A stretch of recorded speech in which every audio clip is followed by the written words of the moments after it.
தமிழ் தொலைக்காட்சி நேயர்களுக்கு வணக்கம். இந்தியா இந்த வாரம் நிகழ்ச்சிக்கு உங்களை வரவேற்பவர் நான் ராஜகோபாலன் சத்யநாராயணன். நான் அபிநயா கணேசன். முதலில் தலைப்பு செய்திகளை பார்க்கலாம்.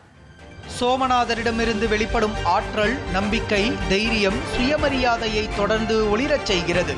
பிரதமர் நரேந்திர மோடி பதிவு. இந்தியாவின் எதிர்காலத்தை கட்டமைப்பதில் புத்தொழில் நிறுவனங்களும் செயற்கை நுண்ணறிவு தொழில் நிறுவனங்களும் முக்கிய பங்காற்றும். பிரதமர் நரேந்திர மோடி உரை. விசாகப்பட்டினத்தில் கச்சா எண்ணெயை மதிப்பு கூட்டும் வசதி, எரிசக்தி பாதுகாப்பை மேம்படுத்தி தற்சார்பு இந்தியாவை உருவாக்க உத்வேகம் அளிப்பதாக பிரதமர் நரேந்திர மோடி பதிவு. உற்பத்தியில் தன்னிறைவை நோக்கி முன்னேறுகிறது பாதுகாப்புத்துறை. உத்தரப்பிரதேசத்தில் மின்சார வாகன தொழிற்சாலை தொடக்க விழாவில் அமைச்சர் ராஜ்நாத் சிங் பெருமிதம். போக்குவரத்து துறையில் மத்திய மாநில அரசுகளுக்கிடையே நெருங்கிய ஒருங்கிணைப்பு அவசியமாகும். மத்திய அமைச்சர் நிதின் கட்கரி கருத்து. தமிழகத்தில் மது விற்பனையை அதிகரித்து திமுக அரசு பெண்களை துன்புறுத்துகிறது. மத்திய வேளாண் அமைச்சர் சிவராஜ் சிங் சௌகான் குற்றச்சாட்டு. தமிழ்நாட்டின் கடல்சார் திறனை வலுப்படுத்த 235 கோடியில் திட்டங்கள். சென்னையில் தொடங்கி வைத்தார் கப்பல் போக்குவரத்து துறை அமைச்சர் சர்பானந்த சோனோவால். தமிழ் உள்ளிட்ட 5 செம்மொழிகளை பிரதிநிதித்துவப்படுத்தும் 55 இலக்கிய படைப்புகள். மத்திய கல்வித்துறை அமைச்சர் தர்மேந்திர பிரதான் வெளியீடு. அதிநவீன புவி கண்காணிப்பு செயற்கைக்கோளுடன் விண்ணில் பாய்கிறது PSLV C-62. வரும் 12ஆம் தேதி செலுத்தப்பட உள்ளதாக இஸ்ரோ அறிவிப்பு. திருப்பரங்குன்றம் மலையில் உள்ள தூணில் தீபம் ஏற்றலாம். தனி நீதிபதியின் உத்தரவை உறுதி செய்து உயர்நீதிமன்ற மதுரை கிளை தீர்ப்பு. திருப்பரங்குன்றம் தீபத்தூணில் தீபம் ஏற்றலாம் என்ற தீர்ப்பு முருக பக்தர்களுக்கு கிடைத்த வெற்றி. மத்திய இணையமைச்சர் எல் முருகன் பெருமிதம். முதலமைச்சர் MK ஸ்டாலின் தலைமையில் தமிழக அமைச்சரவை கூட்டம். உங்கள் கனவை சொல்லுங்கள் புதிய திட்டத்தை செயல்படுத்த முடிவு. அதிமுக கூட்டணியில் இணைந்தது பாமக. தொண்டர்கள் எதிர்பார்த்த கூட்டணி அமைந்துள்ளதாக எடப்பாடி பழனிசாமி அறிவிப்பு. ஜனநாயகன் திரைப்படத்திற்கு தணிக்கை சான்றிதழ் வழங்கும் விவகாரம். தனி நீதிபதி உத்தரவுக்கு உயர்நீதிமன்ற அமர்வு இடைக்கால தடை. சோமநாதரிடமிருந்து வெளிப்படும் ஆற்றல், நம்பிக்கை, தைரியம், சுயமரியாதையை தொடர்ந்து ஒளிர செய்கிறது என்று பிரதமர் நரேந்திர மோடி தெரிவித்துள்ளார்.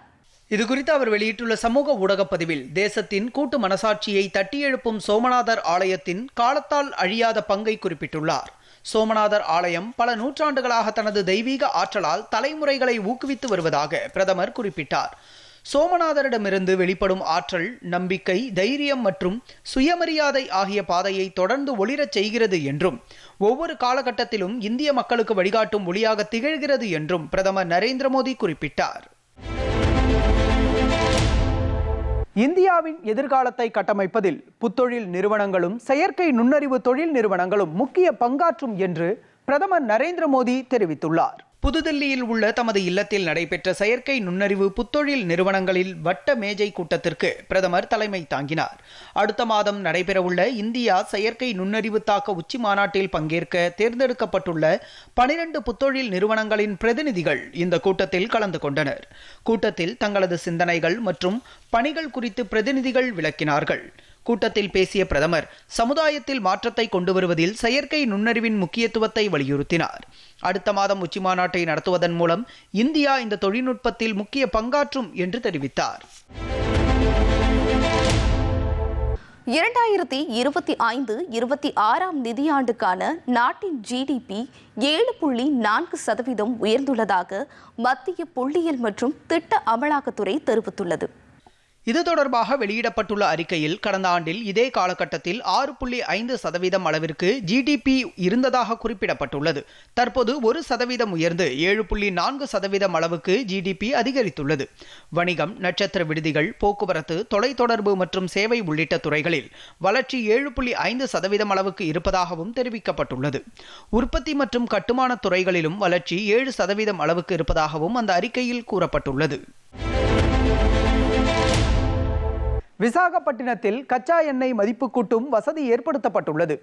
எரிசக்தி பாதுகாப்பை மேம்படுத்தி தற்சார்பு இந்தியாவை உருவாக்க உத்வேகம் அளிப்பதாக பிரதமர் நரேந்திர மோடி தெரிவித்துள்ளார். இது தொடர்பாக பெட்ரோலியத்துறை அமைச்சர் ஹர்தீப் சிங் பூரியின் பதிவை பிரதமர் பகிர்ந்துள்ளார்.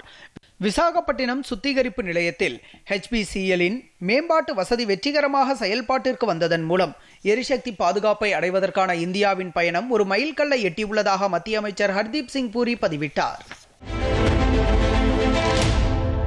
பிரதமர் நரேந்திர மோடி தலைமையில் தமிழ்நாட்டில் தேசிய ஜனநாயக கூட்டணி ஆட்சி நிச்சயம் அமையும் என மத்திய அமைச்சர் அமித்ஷா உறுதிபட தெரிவித்துள்ளார். புதுக்கோட்டையில் நடைபெற்ற பாஜக மாநில தலைவர் நைனா நாகேந்திரன் மேற்கொண்ட தமிழகம் தலைநிமிர தமிழனின் பயணம் என்ற பிரச்சார பயணத்தின் நிறைவு நிகழ்ச்சியில் மத்திய உள்துறை அமைச்சர் அமித்ஷா பங்கேற்றார். விழாவில் பேசிய அவர், தொன்மையான தமிழ் மொழியில் உரையாற்ற முடியாத காரணத்திற்காக தமிழக மக்களிடம் மன்னிப்பு கோருவதாக கூறினார். பிரதமர் நரேந்திர மோடி தலைமையில் தமிழ்நாட்டில் தேசிய ஜனநாயக கூட்டணி ஆட்சி அமையும் என்றும் இந்தியாவிலேயே திமுக தான் மிகவும் ஊழல் மிகுந்த கட்சி என்றும் விமர்சித்தார். நிகழ்ச்சியில் பேசிய மத்திய தகவல் ஒலிபரப்புத்துறை இணையமைச்சர் எல் முருகன், பிரதமர் நரேந்திர மோடி தலைமையில் தமிழ்நாட்டில் தேசிய ஜனநாயக கூட்டணி ஆட்சி அமையும் என்று தெரிவித்தார். தமிழகத்தில் சட்டம் ஒழுங்கு சீர்குலைந்திருப்பதாகவும் திமுகவின் குடும்ப ஆட்சியை அகற்றுவதே தேசிய ஜனநாயக கூட்டணியின் இலக்கு என்றும் தெரிவித்தார். இதையடுத்து திருச்சியில் நடைபெற்ற நம்ம ஊரு மோடி பொங்கல் விழாவில் மத்திய உள்துறை அமைச்சர் அமித்ஷா கலந்து கொண்டு பொங்கலிட்டார். பாஜக சார்பில் திருச்சி மன்னார்புரம் பகுதியில் உள்ள மைதானத்தில் 1008 பானைகளில் பொங்கல் வைக்கும் மோடி பொங்கல் விழாவில் சிறப்பு விருந்தினராக கலந்து கொண்டார். இந்த விழாவில் மத்திய அமைச்சர்கள் பியூஷ் கோயல், அர்ஜுன் ராம் மேக்வால், முரளிதர் மோகல், எல் முருகன், பாஜக மாநில தலைவர் நைனா நாகேந்திரன், முன்னாள் மாநில தலைவர் அண்ணாமலை, தேசிய மகளிரணி தலைவர் வானதி ஸ்ரீனிவாசன், பாஜக மூத்த தலைவர்கள் தமிழிசை சவுந்தரராஜன், பொன் ராதாகிருஷ்ணன் ஆகியோர் கலந்து கொண்டனர். முன்னதாக திருச்சி ஸ்ரீரங்கம் ரங்கநாதர் கோவிலில் மத்திய உள்துறை அமைச்சர் அமித்ஷா சுவாமி தரிசனம் செய்தார். ஜம்மு காஷ்மீரில் நீடித்த அமைதியை நிலைநாட்டுவதற்கும் பயங்கரவாதத்தை முழுமையாக ஒழிப்பதற்கும் மத்திய அரசு உறுதி பூண்டிருப்பதாக உள்துறை அமைச்சர் அமித்ஷா தெரிவித்தார். புதுதில்லியில் ஜம்மு காஷ்மீர் குறித்த பாதுகாப்பு ஆய்வுக் கூட்டத்திற்கு தலைமை தாங்கிய போது உள்துறை அமைச்சர் அமித்ஷா இவ்வாறு கூறினார். பிரதமர் நரேந்திர மோடி தலைமையிலான மத்திய அரசின் தொடர்ச்சியான மற்றும் ஒருங்கிணைந்த முயற்சிகளால் ஜம்மு காஷ்மீரில் உள்ள பயங்கரவாத சூழல் முடக்கப்பட்டிருப்பதை எடுத்துரைத்தார். ஜம்மு காஷ்மீரில் பாதுகாப்பு சூழலை வலுப்படுத்திய பாதுகாப்பு அமைப்புகளின் முயற்சிகளை உள்துறை அமைச்சர் பாராட்டினார். பாதுகாப்பு உற்பத்தியில் பாதுகாப்புத்துறை தன்னிறைவை நோக்கி முன்னேறி வருவதாக பாதுகாப்புத்துறை அமைச்சர் ராஜ்நாத் சிங் கூறியுள்ளார். உத்தரப்பிரதேச மாநிலத்தில் உள்ள தமது சொந்த தொகுதியான லக்னோவில் சரோஜினி நகர் பகுதியில் அசோக் லேலாண்ட் நிறுவனத்தின் மின்சார வாகன தொழிற்சாலையை அவர் தொடங்கி வைத்தார். இந்த நிகழ்ச்சியில் மத்திய அமைச்சர்கள் நிதின் கட்கரி, குமாரசாமி ஆகியோர் கலந்து கொண்டனர். நிகழ்ச்சியில் பேசிய ராஜ்நாத் சிங், முதலீட்டாளர்கள் மற்றும் தொழில் நிறுவனங்களின் நம்பிக்கையை அதிகரிக்க தேவையான பல்வேறு நடவடிக்கைகளை மத்திய அரசு எடுத்துள்ளதுடன் விதிமுறைகளை எளிதாக்கியிருப்பதாக குறிப்பிட்டார். போக்குவரத்து துறையில் மத்திய மாநில அரசுகளுக்கிடையே நெருங்கிய ஒருங்கிணைப்பு அவசியமாகும் என்று மத்திய போக்குவரத்து மற்றும் நெடுஞ்சாலைத்துறை அமைச்சர் நிதின் கட்கரி கூறியுள்ளார். புதுதில்லியில் நடைபெற்ற அனைத்து மாநிலங்களின் போக்குவரத்து துறை அமைச்சர்களுடனான வருடாந்திர கூட்டத்திற்கு மத்திய அமைச்சர் நிதின் கட்கரி தலைமை வகித்தார். இதுகுறித்து சமூக ஊடக வலைதளத்தில் பதிவிட்டுள்ள அவர், சாலை பாதுகாப்பு, பயணிகள் மற்றும் பொதுமக்களின் வசதி, வணிகம் புரிவதில் எளிதான நிலை, வாகன கட்டுப்பாடுகள் உள்ளிட்ட பல்வேறு விஷயங்கள் குறித்து இந்த கூட்டத்தில் ஆக்கப்பூர்வமான விவாதம் நடைபெற்றதாக தெரிவித்தார். உற்பத்தியுடன் இணைந்த ஊக்கத்தொகை திட்டத்தின் மூலம் இந்தியாவின் மின்னணு துறையில் வேகமான வேலைவாய்ப்புகள் அதிகரித்திருப்பதாக மத்திய சுகாதாரத்துறை அமைச்சர் JP நட்டா தெரிவித்துள்ளார். இது தொடர்பாக அவர் வெளியிட்டுள்ள சமூக வலைதள பதிவில், கடந்த 5 ஆண்டுகளில் 10,33,000 வேலைவாய்ப்புகள் உருவாக்கப்பட்டதாக குறிப்பிட்டுள்ளார். இதில் 70% பெண்கள் மற்றும் முதல் முறையாக வேலை பெறுவோர் பயனடைந்திருப்பதாகவும் அமைச்சர் தெரிவித்தார். 2021ஆம் நிதியாண்டில் செல்பேசி ஏற்றுமதி 2,20,000 கோடியிலிருந்து 5,45,000 கோடி அளவுக்கு அதிகரித்திருப்பதாகவும் அவர் கூறியுள்ளார். பிரதமர் நரேந்திர மோடி தலைமையிலான நிர்வாக ஆட்சியில் இந்த சாதனை நிகழ்த்தப்பட்டிருப்பதாக JP நட்டா பெருமிதம் தெரிவித்துள்ளார். கர்ப்ப காலத்தில் முறையான ஊட்டச்சத்தை உட்கொள்வதன் மூலம் பெண்களுக்கு ஏற்படும் ஊட்டச்சத்து குறைபாட்டை அகற்ற முடியும் என்று மத்திய வர்த்தகம் மற்றும் தொழில்துறை அமைச்சர் பியூஷ் கோயல் தெரிவித்தார். தில்லியில் நடைபெற்ற ஊட்டச்சத்து பாதுகாப்பு குறித்த மாநாட்டை அவர் தொடங்கி வைத்து பேசினார். அப்போது ஊட்டச்சத்து குறைபாட்டை குறைக்க தேவையான அம்சங்களை கடைபிடிப்பதன் அவசியத்தை அமைச்சர் எடுத்துரைத்தார். ஊட்டச்சத்து குறைபாட்டை ஒழிப்பதில் பெரு நிறுவனங்களின் சமூக பொறுப்பு முக்கிய பங்கு வகிக்கும் என்றும் அமைச்சர் பியூஷ் கோயல் தெரிவித்தார். தமிழ்நாட்டின் கடல்சார் திறனை வலுப்படுத்தவும் இந்தியாவின் கடல்சார் தலைமையிலான வளர்ச்சி உத்தியை முன்னெடுத்து செல்லும் நோக்கிலும் மத்திய அரசு 235 கோடி ரூபாய் மதிப்பிலான துறைமுக உள்கட்டமைப்பு மற்றும் டிஜிட்டல் ஆளுகை திட்டங்களை தொடங்கியுள்ளது. இந்த திட்டங்களை சென்னையில் நடைபெற்ற வளர்ச்சியடைந்த இந்தியா வளர்ச்சியடைந்த துறைமுகங்கள் நிகழ்ச்சியில் கலந்து கொண்ட மத்திய துறைமுகங்கள் கப்பல் போக்குவரத்து மற்றும் நீர்வழிகள் துறை அமைச்சர் சர்பானந்த சோனோவால் தொடங்கி வைத்தார். இந்த திட்டங்கள் வர்த்தகத்தை எளிமையாக்குவதோடு டிஜிட்டல் வசதி கொண்ட மற்றும் உலகளவில் போட்டித்தன்மை வாய்ந்த துறைமுகங்களை உருவாக்குவதில் மத்திய அரசின் கவனத்தை பிரதிபலிக்கின்றன என்று அவர் கூறினார். 129 கோடியே 36 லட்சம் ரூபாய் சென்னை துறைமுக ஆணையத்தின் திட்டங்களுக்காகவும் 105 கோடியே 64 லட்சம் ரூபாய் காமராஜர் துறைமுக நிறுவனத்தின் திட்டங்களுக்காகவும் ஒதுக்கப்பட்டுள்ளது. மேலும் சென்னை துறைமுகத்தில் பாதுகாப்பு, உறுதித்தன்மை மற்றும் பொது சேவை வழங்குவதில் கவனம் செலுத்தும் 3 திட்டங்களுக்கு அமைச்சர் சர்பானந்த சோனோவால் அடிக்கல் நாட்டினார். தமிழகத்தில் மது விற்பனையை அதிகரித்து திமுக அரசு பெண்களை துன்புறுத்துவதாக மத்திய வேளாண் அமைச்சர் சிவராஜ் சிங் சௌகான் குற்றம் சாட்டியுள்ளார். ஈரோடு வில்லரசம்பட்டியில் உள்ள மஞ்சள் விவசாய நிலத்தை பார்வையிட்ட அவர் ஜிராம்ஜி திட்ட பயனாளிகள் மத்தியில் கலந்துரையாடினார். அப்போது பேசிய மத்திய அமைச்சர் இந்த திட்டம் குறித்து தவறான தகவல்களை எதிர்க்கட்சிகள் பரப்பி வருவதாக விமர்சனம் செய்தார். இந்த திட்டத்திற்காக 5000 கோடி ரூபாய்க்கு மேல் நிதி ஒதுக்கப்பட்டிருப்பதாக குறிப்பிட்ட அமைச்சர் 125 நாட்கள் பணி வழங்கவும் உத்தரவாதம் வழங்கப்பட்டிருப்பதாக கூறினார். இதனைத் தொடர்ந்து நடைபெற்ற பாஜக விவசாயிகள் அணி மாநாட்டில் அவர் கலந்து கொண்டு பேசினார். அப்போது தமிழகத்தில் 50,000 கோடி ரூபாய் மது விற்பனை செய்து திமுக அரசு பெண்களை துன்புறுத்துவதாக அவர் குற்றம் சாட்டினார். எனவே வரும் சட்டமன்ற தேர்தலில் பெண்கள் அனைவரும் ஒன்றுபட்டு திமுக அரசுக்கு பாடம் புகட்ட வேண்டும் என்றும் சிவராஜ் சிங் சௌகான் வலியுறுத்தினார். தமிழ் உள்ளிட்ட 5 செம்மொழிகளை பிரதிநிதித்துவப்படுத்தும் 55 அரிய இலக்கிய படைப்புகளை மத்திய கல்வித்துறை அமைச்சர் தர்மேந்திர பிரதான் வெளியிட்டுள்ளார். தில்லியில் நடைபெற்ற நிகழ்ச்சியில் பங்கேற்ற அவர் இதனை வெளியிட்ட பின்னர் செய்தியாளர்களிடம் பேசினார். அப்போது இந்திய மொழிகள் நாட்டின் சமூகத்தை ஒன்றிணைப்பதாக தெரிவித்தார். அனைத்து இந்திய மொழிகளும் தேசிய மொழிகள் என்று பிரதமர் நரேந்திர மோடி வலியுறுத்தி வருவதாக குறிப்பிட்ட அமைச்சர் இந்திய மொழிகளின் வளர்ச்சிக்கு மத்திய அரசு தொடர்ந்து ஊக்கமளித்து வருவதாகவும் கூறினார். நாட்டின் பெருநகரங்களில் 2வது விமான நிலையம் அமைக்க மாநில அரசுகளை மத்திய அரசு ஊக்குவித்து வருவதாக விமான போக்குவரத்து துறை அமைச்சர் ராம்மோகன் நாயுடு தெரிவித்தார். ஆந்திர மாநிலம் விசாகப்பட்டினம் அருகே போகாப்பூர் விமான நிலையத்தில் விமான போக்குவரத்தை அவர் தொடங்கி வைத்தார். பின்னர் செய்தியாளர்களிடம் பேசிய அவர் ஏற்கனவே ஒரு விமான நிலையம் இருக்கும் இடத்தில் 150 கிலோமீட்டர் சுற்றுவட்டாரத்திற்குள் புதிய விமான நிலையங்கள் அமைக்க கூடாது என்ற விதி இனி தேவையாக இருக்காது என்றார்.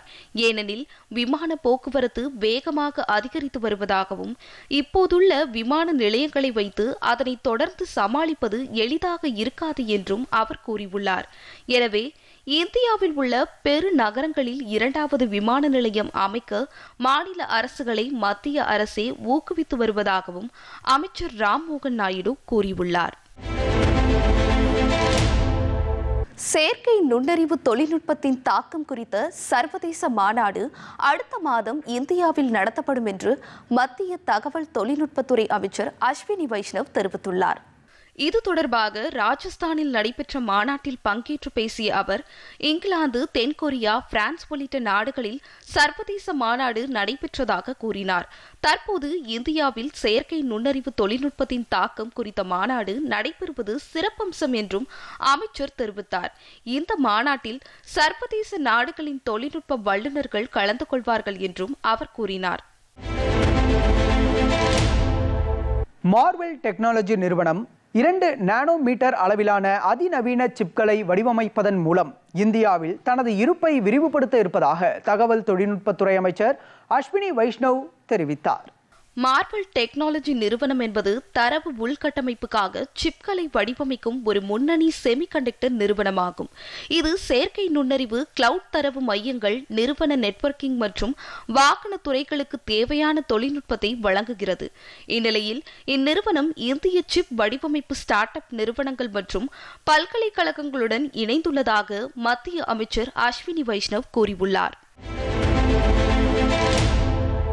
அதிநவீன புவி கண்காணிப்பு செயற்கைக்கோளுடன் நாளை மறுநாள் PSLV C-62 ராக்கெட் விண்ணில் செலுத்தப்பட உள்ளதாக இந்திய விண்வெளி ஆய்வு நிறுவனமான இஸ்ரோ அறிவித்துள்ளது. ஆந்திர மாநிலம் ஸ்ரீகரிகோட்டாவில் உள்ள சதீஷ் சவான் விண்வெளி மையத்திலிருந்து வரும் 12ஆம் தேதி காலை 10:17 மணிக்கு இந்த ராக்கெட் விண்ணில் ஏவப்பட உள்ளது. இதன் மூலம் பாதுகாப்பு ஆராய்ச்சி மற்றும் மேம்பாட்டு அமைப்பால் உருவாக்கப்பட்ட EOS-N1 என்ற புவி கண்காணிப்பு செயற்கைக்கோள் விண்ணில் நிலைநிறுத்தப்பட உள்ளது. அதிநவீன தொழில்நுட்பம் கொண்ட இந்த செயற்கைக்கோளுடன் பல்வேறு இந்திய மற்றும் சர்வதேச நிறுவனங்களுக்கு சொந்தமான 18 செயற்கைக்கோள்களும் விண்ணில் செலுத்தப்பட உள்ளதாக இஸ்ரோ தரப்பில் தெரிவிக்கப்பட்டுள்ளது. நாட்டை கட்டமைப்பதில் ஆயுதப்படைகளின் பங்களிப்பு முக்கியத்துவம் வாய்ந்தது என்று ராணுவ தளபதி ஜெனரல் உபேந்திர திவேதி தெரிவித்துள்ளார். அரசுமுறை பயணமாக இலங்கை சென்றுள்ள அவர் அந்நாட்டு பாதுகாப்பு அமைச்சர் மற்றும் உயர் அதிகாரிகளுடன் இருதரப்பு பாதுகாப்பு ஒத்துழைப்பு குறித்து பேச்சு நடத்தினார். இந்த பேச்சுவார்த்தையில் பிராந்திய பாதுகாப்பு, இரு நாடுகளுக்கும் இடையே பரஸ்பரம் ராணுவ கூட்டுப்பயிற்சி உள்ளிட்ட பல்வேறு அம்சங்கள் குறித்து விவாதிக்கப்பட்டது. முன்னதாக இலங்கையில் பயிற்சி பெற்று வரும் ராணுவ அதிகாரிகள் மற்றும் பயிற்சியாளர்கள் இடையே உரையாற்றிய அவர் வளர்ந்து வரும் நவீன தொழில்நுட்பங்களுடன் தற்காலிகத்திற்கு ஏற்ற வகையில் ராணுவத்தின் கட்டமைப்புகள் மேம்படுத்தப்பட வேண்டும் என்று வலியுறுத்தினார். இரு நாடுகளுக்கும் இடையே பாதுகாப்பு ஒத்துழைப்பை விரிவுபடுத்தவும், மனிதாபிமான உதவிகள், பேரிடர் மீட்பு உள்ளிட்ட பல்வேறு அம்சங்கள் குறித்தும் அந்நாட்டு பாதுகாப்புத்துறை அமைச்சர் மற்றும் செயலாளர்களுடன் திரு உபேந்திர திவேதி பேச்சு நடத்தினார். தனது பயணத்தை முடித்துக்கொண்டு அவர் தாயகம் திரும்பினார். இந்திய ரயில்வே தனது வலைப்பின்னலில் சுமார் 99.2% மின்மயமாக்கி சாதனை படைத்துள்ளது. இதன் மூலம் உலகின் மிகவும் விரிவாக்க மின்மயமாக்கப்பட்ட ரயில் அமைப்புகளில் ஒன்றாக இது விளங்குகிறது. கடந்த 6 ஆண்டுகளில் மின்மயமாக்கலின் உச்சவரம்பு ஒரு நாளைக்கு 15 கிலோமீட்டருக்கும் அதிகமாக உயர்ந்துள்ளது. இதனிடையே இந்திய ரயில்வே தனது சூரிய மின்சக்தி திறனையும் கடந்த நவம்பர் மாதம் வரை 898 மெகாவாட்டாக விரிவுபடுத்தியுள்ளது குறிப்பிடத்தக்கது. மத்திய அரசின் ஸ்வாமிக் முதலீட்டு நிதி திட்டத்தின் மூலம் நாடு முழுவதும் 36,000க்கும் மேற்பட்ட வேலைவாய்ப்புகள் உருவாக்கப்பட்டுள்ளதாக மத்திய அரசு தெரிவித்துள்ளது. நிதி அமைச்சகத்தின் பொருளாதார விவகாரங்கள் துறையின் கீழ் செயல்படும் இந்த திட்டம் நிதி நெருக்கடியால் பாதியில் நின்ற மலிவு விலை மற்றும் நடுத்தர வருமான குடியிருப்பு திட்டங்களுக்கு தேவையான இறுதிநிலை நிதியுதவியை வழங்கி வருகிறது. பிரதமர் நரேந்திர மோடி தலைமையிலான அமைச்சரவை ஒப்புதலுடன் தொடங்கப்பட்ட இந்த சுவாமித் முன்முயற்சி வீடு வழங்குபவர்களின் நலன்களை பாதுகாப்பதில் முக்கிய பங்கு வகித்து வருவதாக நிதி அமைச்சகம் பாராட்டு தெரிவித்துள்ளது. புனித ஹஜ் பயணம் மேற்கொள்ளும் இந்திய பயணிகளுக்கு சிறப்பான ஏற்பாடுகள் செய்வது குறித்து மத்திய சிறுபான்மை விவகாரங்கள் துறை அமைச்சக செயலாளர் சந்திரசேகர் குமார் ஆய்வு நடத்தியுள்ளார். மதீனாவில் உள்ள இந்திய ஹஜ் பயணிகள் இல்லத்திற்கு நேரில் சென்ற செயலாளர் அங்கு செய்யப்பட்டு வரும் ஏற்பாடுகள் குறித்து அதிகாரிகளுடன் கலந்துரையாடினார். இந்தியாவிலிருந்து ஹஜ் பயணம் மேற்கொள்ள சவுதி அரேபியா வரும் அனைத்து இந்தியர்களுக்கும் உரிய பாதுகாப்பு, தங்குமிடம், மருத்துவ வசதி ஆகியவற்றை வழங்குவது குறித்தும் அவர் கலந்துரையாடினார். இந்திய ரிசர்வ் வங்கியுடன் தில்லி அரசு ஒரு புரிந்துணர்வு ஒப்பந்தத்தில் முதல் முறையாக கையெழுத்திட்டுள்ளது. இதன் மூலம் தில்லி ரிசர்வ் வங்கியின் முழுமையான வங்கி பண மேலாண்மை மற்றும் கடன் கட்டமைப்புக்குள் கொண்டுவரப்பட்டுள்ளது. இது தொடர்பாக தில்லி அரசு வெளியிட்டுள்ள ஒரு அறிக்கையில் இந்த புரிந்துணர்வு ஒப்பந்தம் மாநில வளர்ச்சி கடன்கள் மூலம் சந்தை கடன் பெறுதல், உபரி பணத்தை தானாகவே முதலீடு செய்தல், தொழில்முறை பண மேலாண்மை மற்றும் குறைந்த செலவிலான பணப்புழக்க வசதிகளை பெறுதல் ஆகியவற்றை எளிதாக்கும் என்றும் தெரிவிக்கப்பட்டுள்ளது. இதனிடையே தில்லி முதலமைச்சர் ரேகா குப்தா இந்த ஒப்பந்தம் ஒப்பந்தம் தில்லியின் நிதி நிர்வாகத்தில் ஒரு வரலாற்று சிறப்புமிக்க திருத்தத்தை குறிக்கிறது என்றும் தெரிவித்தார். இந்த ஒப்பந்தம் முந்தைய அரசாங்கங்கள் தொடங்க தவறிய நீண்ட காலமாக நிலுவையில் இருந்த ஒரு சீர்திருத்தம் என்றும் அவர் கூறினார். திருப்பரங்குன்றம் மலையில் உள்ள தூணில் தீபம் ஏற்றலாம் என உயர்நீதிமன்ற மதுரை கிளை தீர்ப்பளித்துள்ளது. திருப்பரங்குன்றம் மலை உச்சியில் உள்ள தூணில் தீபம் ஏற்றுவதற்கு தனி நீதிபதி GR சுவாமிநாதன் பிறப்பித்த உத்தரவுகளுக்கு எதிராக கோயில் நிர்வாகம், வக்பு வாரியம், தமிழ்நாடு அரசு ஆகியவற்றின் சார்பில் உயர்நீதிமன்ற மதுரை கிளையில் மேல்முறையீட்டு மனு தாக்கல் செய்யப்பட்டன. இந்த மனுக்கள் மீதான விசாரணை நீதிபதிகள் G. ஜெயச்சந்திரன், KK ராமகிருஷ்ணன் அமர்வு முன்பு நடைபெற்றது. மேலும் முறையீட்டு மனுக்கள் மீதான விசாரணை முடிந்த நிலையில் மறுதேதி குறிப்பிடாமல் வழக்கு ஒத்திவைக்கப்பட்டது. இந்நிலையில் அனைத்து தரப்பு வாதங்களும் முடிவடைந்த நிலையில் கடந்த 6ஆம் தேதி தீர்ப்பு வழங்கப்பட்டது. அந்த தீர்ப்பில் மலை உச்சியில் உள்ள தீபத்தூணில் தீபம் ஏற்றுமாறு தனி நீதிபதி GR சுவாமிநாதன் பிறப்பித்த உத்தரவு செல்லும் என நீதிபதிகள் தீர்ப்பளித்தனர். தீபத்தூண் தர்காவிற்கு சொந்தம் என்ற வாதம் சிறுபிள்ளைத்தனமானது என்றும் கூறியுள்ள நீதிபதிகள் தேவஸ்தானம் தீபம் ஏற்ற வேண்டும் என்றும் அப்படி தீபம் ஏற்றும் போது பொதுமக்கள் அனுமதிக்க கூடாது என்று உத்தரவிட்டனர். திருப்பரங்குன்றம் மலை உச்சியில் தீபம் ஏற்றும் நிகழ்வை மாவட்ட ஆட்சியர் மேற்பார்வையிட வேண்டும் என்றும் நீதிபதிகள் தங்கள் உத்தரவில் தெரிவித்துள்ளனர். திருப்பரங்குன்றம் தீப விவகாரத்தில் நீதிமன்ற தீர்ப்பை மதிக்காவிட்டால் திமுகவிற்கு மக்கள் பாடம் புகட்டுவார்கள் என்று மத்திய தகவல் ஒலிபரப்புத்துறை இணையமைச்சர் எல் முருகன் கூறியுள்ளார். கோவையில் செய்தியாளர்களிடம் பேசிய திருப்பரங்குன்ற தீப விவகாரத்தில் திமுகவின் போலிமுகம் வெளிச்சத்திற்கு வந்திருப்பதாக கூறினார். வரலாற்று சிறப்புமிக்க இந்த தீர்ப்பை திமுக அரசு மதிக்க வேண்டும் என்று கேட்டுக்கொண்ட அமைச்சர், இல்லையெனில் திமுகவிற்கு மக்கள் தகுந்த பாடம் புகட்டுவார்கள் என்றும் தெரிவித்தார். முன்னதாக கேரள மாநிலம் கோட்டயத்தில் சுற்றுப்பயணம் மேற்கொண்ட இணையமைச்சர் எல் முருகன் அங்குள்ள இந்திய தகவல் தொடர்பு பயிற்சி நிறுவன அலுவலகத்திற்கு சென்றார். அப்போது அங்கு பயிலும் மாணவர்கள் மற்றும் ஆசிரியர்களோடு கலந்துரையாடிய அவர் ஊடகத்துறையில் வேலைவாய்ப்புகள் அதிகம் இருப்பதாகவும் மாணவர்களுக்கு நம்பிக்கை தெரிவித்தார். இதுபோன்று கோட்டயம் மாவட்ட பாஜக அலுவலகத்திற்கு சென்ற இணையமைச்சர் அங்கிருந்த நிர்வாகிகளை சந்தித்து கலந்துரையாடினார். தேர்தல் நெருங்குவதால் நிர்வாகிகள் அர்ப்பணிப்போடு பணியாற்ற வேண்டும் என்றும் எல் முருகன் வலியுறுத்தினார். இதனிடையே உயர்நீதிமன்ற மதுரை கிளை அளித்துள்ள தீர்ப்பு வரலாற்று சிறப்புமிக்கது என்றார். நீதிபதி GR சுவாமிநாதனின் தீர்ப்பை மதுரை உயர்நீதிமன்ற கிளை உறுதிப்படுத்தி இருப்பது முருக பக்தர்களுக்கு கிடைத்த வெற்றி என்றும் அமைச்சர் குறிப்பிட்டார். கார்த்திகை தீப நாளன்று தீபத்தூணில் தீபம் ஏற்ற வேண்டும் என்ற உயர்நீதிமன்ற உத்தரவினை திமுக அரசு ஆண்டுதோறும் பின்பற்ற வேண்டும் என்றும் இணையமைச்சர் எல் முருகன் வலியுறுத்தினார். முதலமைச்சர் மு க ஸ்டாலின் தலைமையில் தமிழ்நாடு அமைச்சரவை கூட்டம் நடைபெற்றது. சென்னை தலைமைச் செயலகத்தில் நடைபெற்ற இந்த கூட்டத்தில் அனைத்து அமைச்சர்களும் பங்கேற்றனர். இதில் இடைக்கால பட்ஜெட், ஆளுநர் உரையில் இடம்பெற வேண்டிய முக்கிய அம்சங்கள் குறித்து விவாதிக்கப்பட்டதாக தெரிகிறது. கூட்டம் நிறைவடைந்த பின்னர் செய்தியாளர்களிடம் பேசிய மாநில பள்ளிக் கல்வித்துறை அமைச்சர் அன்பில் மகேஷ் பொய்யாமொழி, அமைச்சரவை கூட்டத்தில் புதிய ஓய்வூதிய திட்டத்திற்கு ஒப்புதல் வழங்கப்பட்டதாக தெரிவித்தார். மேலும் உங்கள் கனவை சொல்லுங்கள் என்ற புதிய திட்டம் அறிமுகம் செய்யப்படவிருப்பதாகவும் அவர் கூறினார். திமுக ஆட்சியில் முறைகேடுகள் நடைபெற்றதாக கூறி தமிழக ஆளுநர் RN ரவியிடம் எதிர்க்கட்சித் தலைவருமான எடப்பாடி பழனிசாமி ஆதாரங்களை நேரில் வழங்கினார். சென்னை கிண்டியில் உள்ள மக்கள் மாளிகையில் ஆளுநர் RN ரவியை கடந்த 6ஆம் தேதி நேரில் சந்தித்த எடப்பாடி பழனிசாமி, நகராட்சி நிர்வாகத்துறை ஊழல் தொடர்பாக அமைச்சர் KN நேருவுக்கு எதிராக வழக்கு பதிவு செய்யப்படாதது குறித்தும், அமைச்சர் துரைமுருகனுக்கு எதிரான மணல் கொள்ளை வழக்கில் 3000 கோடி ரூபாய் முறைகேடு தொடர்பாகவும் புகார் மனு அளித்துள்ளதாக தெரிகிறது. பின்னர் செய்தியாளர்களிடம் பேசிய எடப்பாடி பழனிசாமி, தமிழ்நாட்டில் திமுக அரசு பொறுப்பேற்றதிலிருந்து தற்போது வரை நடைபெற்றுள்ள பல்வேறு ஊழல்கள் குறித்த பட்டியலை உரிய ஆதாரங்களுடன் ஆளுநரிடம் வழங்கியதாக தெரிவித்தார்.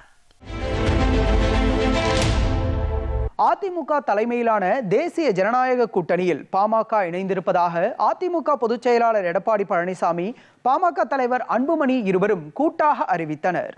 தமிழ்நாட்டில் சட்டப்பேரவை தேர்தல் நெருங்கியுள்ள நிலையில் கட்சிகளிடையே கூட்டணி பேச்சுவார்த்தை தீவிரமாக நடைபெற்று வருகிறது. அதிமுக பாஜக கூட்டணி மீண்டும் உறுதிப்படுத்தப்பட்டுள்ள நிலையில் பாமக தலைவர் அன்புமணி 7ஆம் தேதி காலை அதிமுக பொதுச் செயலாளர் எடப்பாடி பழனிசாமியை அவரது இல்லத்தில் சந்தித்து பேசினார். அதன் பின்னர் எடப்பாடி பழனிசாமி, அன்புமணி இருவரும் கூட்டாக செய்தியாளர்களை சந்தித்தனர். தற்போது தங்கள் கூட்டணியில் பாமக இணைந்துள்ளதாக கூறிய எடப்பாடி பழனிசாமி, மேலும் சில கட்சிகள் தங்கள் கூட்டணியில் சேருவார்கள் என்றார். தொடர்ந்து பேசிய அன்புமணி, மக்கள் விரோத திமுக ஆட்சி அகற்றப்பட வேண்டும் என்றும் தங்கள் கூட்டணி தேர்தலில் பெரும் வெற்றி பெறும் என்றும் கூறினார். இடைநிலை ஆசிரியர்களுக்கு சம ஊதியம் வழங்க பணமில்லையா அல்லது மனமில்லையா என திமுக அரசுக்கு பாஜக மாநில தலைவர் நயினார் நாகேந்திரன் கேள்வி எழுப்பியுள்ளார். இதுகுறித்து அவர் வெளியிட்டுள்ள சமூக வலைதள பதிவில் இடைநிலை ஆசிரியர்கள் போராட்டம் 14வது நாளாக நீடித்து வருவதை சுட்டிக்காட்டியுள்ளார். சம வேலைக்கு சம ஊதியம் வழங்கப்படும் என்று தேர்தல் வாக்குறுதி அளித்துவிட்டு 4.5 ஆண்டுகளாக வழங்காமல் ஏமாற்றி இடைநிலை ஆசிரியர்களை போராடும் நிலைக்கு அரசு தள்ளியிருப்பதாக அவர் குற்றம் சாட்டியுள்ளார். அவ்வாறு போராடியவர்களை குண்டுக்கட்டாக கைது செய்ததுடன் தற்போது போராடும் ஆசிரியர்களுக்கு சம்பளம் வழங்கப்பட மாட்டாது என திமுக அரசு அறிவித்துள்ளது கண்டனத்திற்குரியது என அவர் தெரிவித்துள்ளார். பல கோடி ரூபாய் செலவழித்து கல்வியில் சிறந்தது தமிழ்நாடு என்று நாடக விழா நடத்த தெரிந்த திமுக அரசுக்கு ஊதியம் வழங்க மனமில்லை என்று நயினார் நாகேந்திரன் குற்றம் சாட்டியுள்ளார். நடிகர் விஜய் நடிப்பில் உருவான ஜனநாயகன் திரைப்படத்திற்கு உடனடியாக தணிக்கை சான்று வழங்க வேண்டும் என உத்தரவிட்டிருந்த தனி நீதிபதியின் தீர்ப்புக்கு சென்னை உயர்நீதிமன்ற 2 நீதிபதிகள் அமர்வு இடைக்கால தடை விதித்துள்ளது. ஜனநாயகன் படத்திற்கு தணிக்கை சான்றிதழ் வழங்குமாறு சென்னை உயர்நீதிமன்ற ஒற்றை நீதிபதி PD ஆஷா நேற்று காலை உத்தரவிட்டிருந்தார். இதனை எதிர்த்து திரைப்பட தணிக்கை வாரியம் மேல்முறையீடு செய்திருந்தது. மேல்முறையீட்டு மனு நேற்று மாலை விசாரணைக்கு எடுத்துக் கொள்ளப்பட்டது. வழக்கை விசாரித்த தலைமை நீதிபதி அமர்வு டிசம்பர் மாதம் 22ஆம் தேதியே தணிக்கை முடிவு தெரிவிக்கப்பட்டிருந்த போதிலும் வழக்கு தொடர தாமதம் செய்தது ஏன் என திரைப்பட தயாரிப்பு நிறுவனத்திற்கு கேள்வி எழுப்பியது. படத்தை திரையிட தேதி நிர்ணயித்த பின்னர் வழக்கு தொடர்ந்தால் அதற்கு நீதிமன்றம் உடன்பட வேண்டுமா என கேள்வி எழுப்பிய நீதிபதிகள் இந்த விஷயத்தில் தயாரிப்பு நிறுவனம் போலியான அழுத்தம் கொடுத்திருப்பதாக தெரிவித்தது. மனுவுக்கு பதிலளிக்க முறையான அவகாசம் அளிக்கவில்லை என்றும் நீதிபதிகள் கூறியதுடன் தனி நீதிபதி பிறப்பித்த உத்தரவுக்கு இடைக்கால தடை விதித்து வழக்கு விசாரணையை வரும் 21ஆம் தேதிக்கு ஒத்திவைத்தனர். இதனால் ஜனநாயகன் திரைப்படம் பொங்கல் பண்டிகைக்கு வெளிவர வாய்ப்பில்லை. நாட்டின் வளர்ச்சி திட்டங்களை திட்டமிடுவதற்கான அடிப்படை ஆதாரமாக விளங்கும் மக்கள் தொகை கணக்கெடுப்பு விரைவில் தொடங்க உள்ளது. மொத்தம் எத்தனை கட்டமாக நடத்தப்படுகிறது? எத்தனை பணியாளர்கள் நியமிக்கப்பட உள்ளனர்? இதில் முதன்முறையாக அறிமுகப்படுத்தப்படும் அம்சம் என்ன? பார்க்கலாம். என்ன தெரிஞ்சுக்க போறோம் செய்தி தொகுப்பில்.